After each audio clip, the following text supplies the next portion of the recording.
Does this secret tunnel lead to Cleopatra's lost tomb? Although the Queen of the Nile is one of the most famous women in history, her final resting place has been untraceable for centuries. But now the archaeological tide has turned, and we may be on the verge of one of the greatest sensational discoveries of all time. We have Kathleen Martínez to thank for this. The self-made archaeologist from the Dominican Republic has located Cleopatra's tomb not in her hometown of Alexandria, but in a hidden vault deep beneath a mystical temple complex. If you Google Kathleen Martínez, you might be surprised to see that she is officially listed as a lawyer. And that's no mistake. In fact, the law graduate is not a trained archaeologist at all.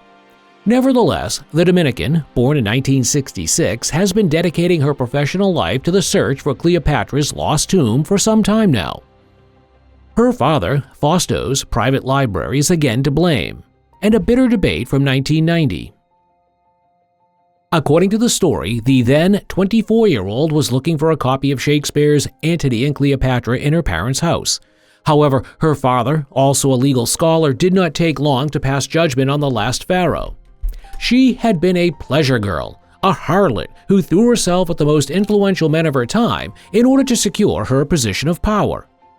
Kathleen seethed with anger at this allegation because she believed that the less than favorable image of Cleopatra that had been handed down was still based on Roman propaganda from 2,000 years ago.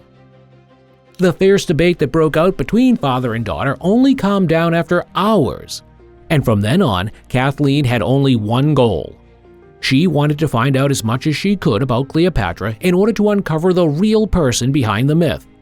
And as the young woman pored over book after book, she quickly realized that the Romans wanted to portray the ruler as a decadent and lecherous tyrant at worst, and as a cunning politician at best. But another fact made Kathleen suspicious. No matter how many sources she looked at, she couldn't find a single line about the pharaoh's whereabouts after her death. What she did find, however, were the ancient lines that praised the charisma of the ruler, and by no means her beguiling beauty. The Greek historian Plutarch, for example, wrote that this beauty was not the kind that amazes the observer. Rather, it was the way people interacted with Cleopatra that captivated them, her appearance and her persuasiveness in conversation. But whether it was her looks, her allure, or a mixture of both, the bottom line is that Cleopatra managed to win the hearts of two powerful Romans, Julius Caesar, with whom she had a son, and Marcus Antonius, who was her husband for over 10 years and with whom she fathered 3 more children. Where was Cleopatra buried? Well, from today's perspective, this question seems just as puzzling as the exact circumstances of her death. After her lover Marcus Antonius took his own life, Cleopatra was imprisoned by the Romans. She probably died there on August 30th of the year 30 BC. But we don't know what really happened in the last moments of her life. You've probably heard of the ominous peasant who appeared in Cleopatra's palace and brought the queen a basket of figs containing a poisonous snake. And indeed, it is considered likely that the ruler poisoned herself. But how exactly she ingested the poison remains a mystery of the past for the time being. Regarding the subsequent burial, contemporary sources state that Cleopatra was buried next to Marcus Antonius in her mausoleum. And this is exactly where the historical mystery begins, because no one knows where that very mausoleum was. As the future regent was born in Alexandria in 69 BC and breathed her last there, researchers have long assumed that she was buried there. And indeed, underwater archaeologists have now succeeded in identifying the sunken parts of Alexandria and creating a superordinate map of the areas where the royal palaces once stood. Despite all this, however, Cleopatra's tomb and the tombs of her family remain as if swallowed up by the ground. And if Kathleen Martínez has her way, this is anything but surprising. After all, her colleagues had been looking in completely the wrong places for decades.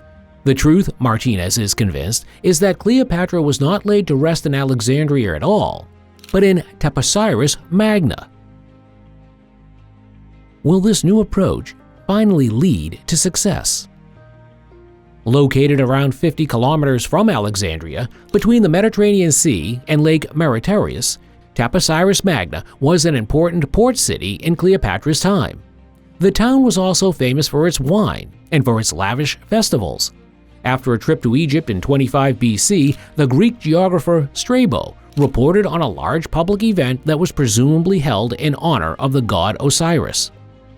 Now that sounds all well and good, but what do these points have to do with the lost tomb of a legendary queen?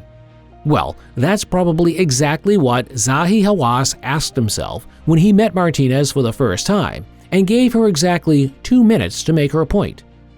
In the end, however, the former Secretary General of the Egyptian Antiquities Authority and not entirely uncontroversial Egyptologist was more confused than impressed by the aspiring researcher's presentation.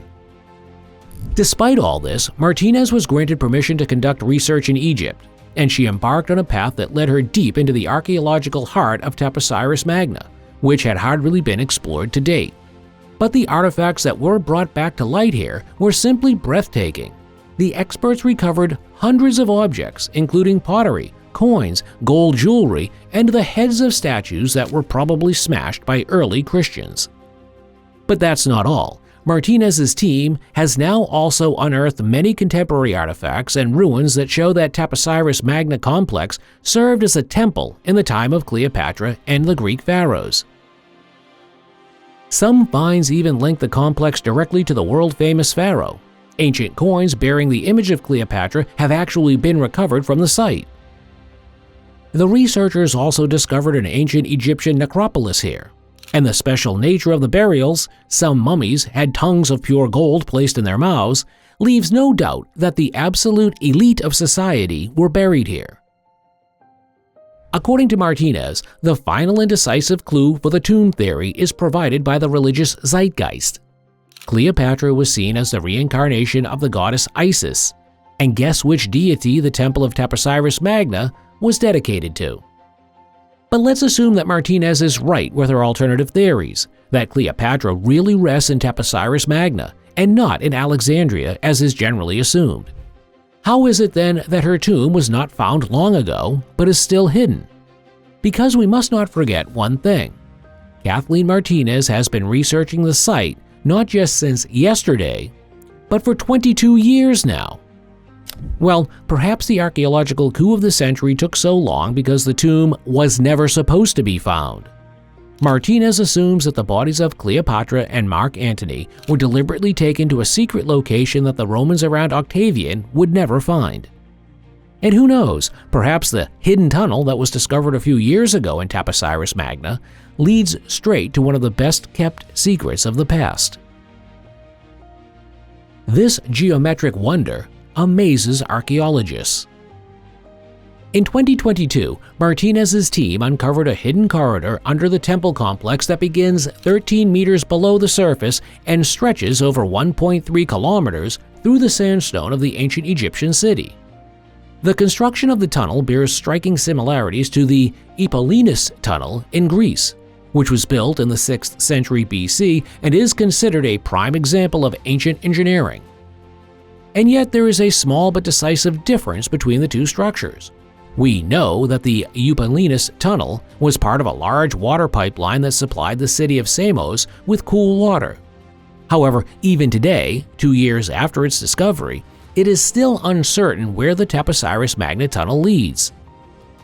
What is certain, however, is that seismic measurements in the Taposiris Magna revealed a huge underground chamber that can be conveniently reached via a corridor. Unfortunately, Martínez found herself in front of an insurmountable wall of rubble and debris after about 30 meters, and as her excavation permit had expired, she was unable to have the barrier removed in the remaining time and get to the bottom of the tunnel's mystery. But the next excavation season is sure to come, and with it, perhaps by far the most important archaeological discovery of the 21st century. Or maybe not. Well, for the sake of completeness, it should be mentioned at this point that not all Egyptologists are convinced by Martínez's tomb theory. In view of the fact that Cleopatra's reign came to a swift end, the question arises as to whether the pharaoh would have had enough time to have a secret tomb built. The Taposiris Magna thesis can neither be proven nor disproven. However, we also know of no evidence that Cleopatra actually tried to hide her tomb or even wanted to do so. Moreover, the finds associated with her are not as significant as claimed. In fact, such artifacts have already been found in many places in Egypt. Kathleen Martínez, however, remains unwavering in her convictions, and if there is even a 1% chance that Cleopatra was buried in Taposiris Magna, it is her duty to locate the hidden tomb. And now you have a 100% chance of finding the subscription button under our video. Press the thumb and subscribe now, and never miss an exciting video from us again. See you soon!